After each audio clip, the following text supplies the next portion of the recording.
Et le matin, on devait aller on devait aller faire 2-3 magasins encore, et on devait aller chez Oji. Et l'après-midi, on voulait aller dans une plage pour bronzer.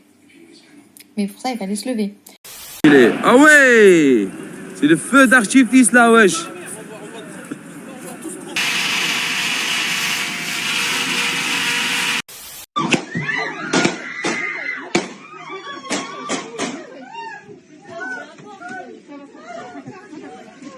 Fini les silhouettes corsetées et étouffantes. Les femmes portent désormais des jupes courtes et dénudent leurs épaules. Elles s'assument androgynes et pourquoi pas aguicheuses. La garçonne, c'est une tenue et c'est aussi une façon de vivre, une façon d'être libre. Fumer aux terrasses des cafés, se promener entre amis et surtout s'amuser. Des gestes révolutionnaires pour l'époque.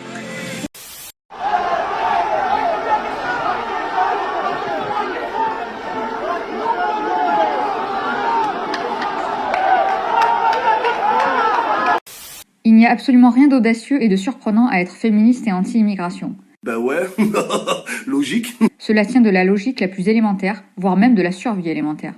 Mais nous comprenons que Che Guevara ne comprenne pas, logique et gauchisme faisant rarement bon ménage. Nos aïeuls féministes, comme Hubertine Auclair au XIXe siècle, dénonçaient déjà le sexisme de la société musulmane algérienne. En accueillant en masse des hommes qui excisent, lapident, voilent, marient de force et immolent leurs femmes, c'est une véritable trahison qu'il aurait faite. Hier, le porte-parole du gouvernement a assuré que la France allait continuer à accueillir des milliers d'Afghans comme elle le fait chaque année. Gabriel Attal qui réagissait aux propos polémiques du président sur le contrôle de flux migratoires irréguliers. Mais aucun chiffre précis n'a été annoncé, contrairement à d'autres pays. Le Royaume-Uni dit vouloir recevoir 20 000 réfugiés, tout comme le Canada. En France, une douzaine de maires socialistes et écologistes ont lancé un appel à la solidarité. Les villes de Lyon, Besançon, Tours, Strasbourg ou encore Poitiers se portent volontaires pour accueillir ces réfugiés afghans. Soyez très ferme, c'est toujours la politique qui nous veulent que je la merde. Ne vous inquiétez pas, regardez-moi faire. L'immigration massive de la population afghane approche. Leur exclusion de notre territoire pour des raisons criminelles sera peut-être annulée à cause de la situation et des ordres de l'ONU. Nous sommes donc dos au mur pour les exclure, les violeurs, pédophiles et racailles afghans de France, alors qu'ils sont en situation irrégulière.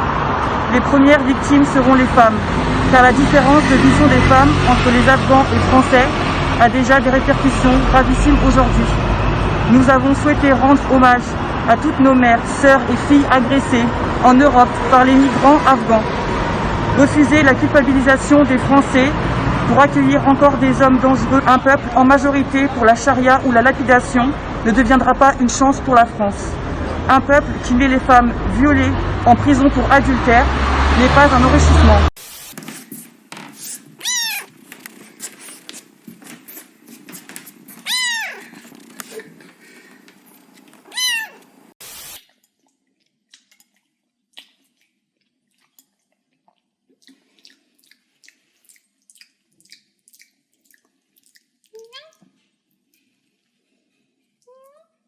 Black Lives Matter. Black Lives Matter. Black Lives Matter. Black Lives Matter. Black Lives Matter. Black Lives Matter.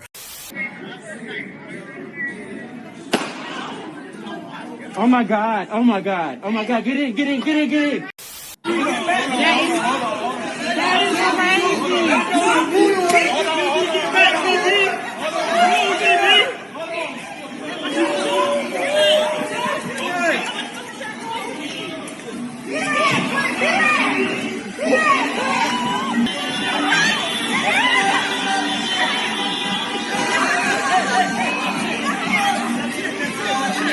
Si vous dites le russe, je t'aime, quand vous commencez à découvrir la culture russe et quand vous en tombez amoureux, alors apprendre le russe sera intéressant et plus efficace. Une autre question, pourquoi est-ce que j'ai commencé à rêver de voyager en France? Maintenant, je vais vous révéler le secret. Ne le dites à personne. Et les poulets, vous allez cuire? Voilà, caillassons les MG, voilà. Eh, moi aussi j'ai un flash, salope. Arrête de filmer, voilà, arrête de filmer, ouais. Dis-moi ce qui te frappe, dis-moi ce qui te semble très différent de la France. Dis-moi. J'ai peut-être pas le droit de le dire. J'ai pas le droit de le dire publiquement. Alors dans les commentaires, attention à ce que vous dites. Hein. Soyez soft. Pourtant là, on est vraiment très loin de l'Europe. Hein. Regarde, il n'y a pas un truc là. Pour moi, c'est une évidence, mais foudroyante.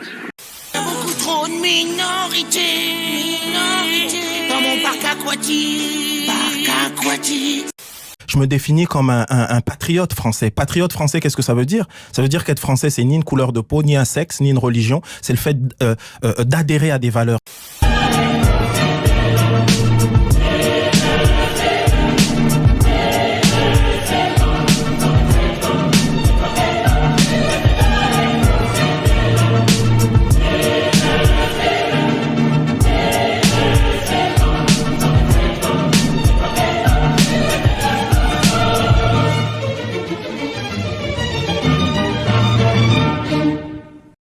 Casque et tout, alors là...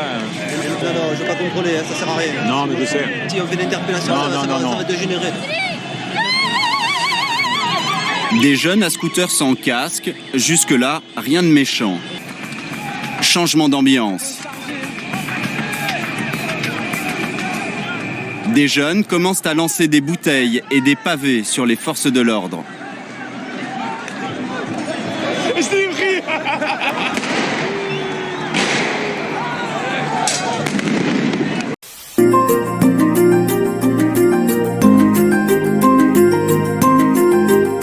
C'est devenu la terreur ici pour les gens.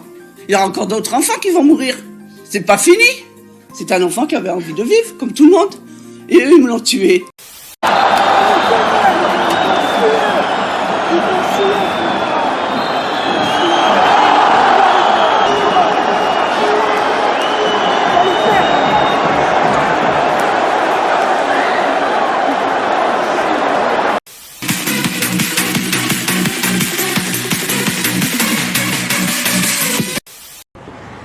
Ça va? On se connaît, non? Oh, tu réponds pas quand on te parle? Je suis pressé. Ah, moi aussi je suis pressé. On fait ça chez toi ou chez moi? Wallah, qu'ils viennent ces klebs de Babtou. Et attends, on a dansé toute la soirée, tu m'as chauffé comme un ouf, hein? Et tu vas pas me laisser comme ça? C'est parti, dites-moi, vous êtes le plus dragué par les blonds ou c'est plus le Renoir? T'as déjà été dragué par un blanc? Non. Voilà, allez hop. Moi aussi, les Renoirs. Ah ouais, toujours. Les Noirs. C'est plus le noir? Ouais. Ah ouais? Et t'aimes bien comment ils viennent te draguer? Non, ils sont trop cash, ils sont pas assez avenants, ils sont pas assez doux, quoi. Tu vois, c'est trop sauvage, trop, voilà, on est comme si on était de la chair, quoi. Son job, ministre de la Santé. Sa mission, vacciner 33 millions de personnes avant l'été. Vacciné! Vacciné! Vacciné! Viens ici, t'as pas eu ta deuxième dose! Monsieur? Vacciné! Vacciné! Vacciné! Vacciné! Vacciné! Tu voulez que je vous montre ce soir, il y a combien de couverts? Oui, bougez pas, on va rigoler. Hein. Attendez, je vous montre, j'ai un cahier de résa électronique. Et voilà, 4 couverts, du jamais vu. Un restaurant complètement vide, avec une chier d'employés dedans, mais tout va bien. Tout va bien. Le restaurant est complètement vide. Vous créez la terreur en France, d'accord, pour vendre votre saloperie de vaccin. Alors qu'on soit d'accord ou pas, j'en ai rien à foutre. Mais laissez-nous travailler. L'an 2000, c'est irréel, parce que j'ai peur de devenir vieille, et j'aurai 54 ans en l'an 2000, et je n'espère pas les avoir. Mais si je les ai, j'essaierai de vivre avec mon temps. Je suppose que le progrès sera déjà bien loin de ce qu'il y a maintenant, et j'espère qu'on aura fait beaucoup de choses encore pour les enfants, qu'on leur aura donné un enseignement plus pratique que maintenant. Pour le progrès, ce sera quelque chose qui deviendra un peu inhumain, qui sera encore plus loin de nous que ce que l'on fait maintenant. C'est pour ça que l'an 2000, ça me fait peur.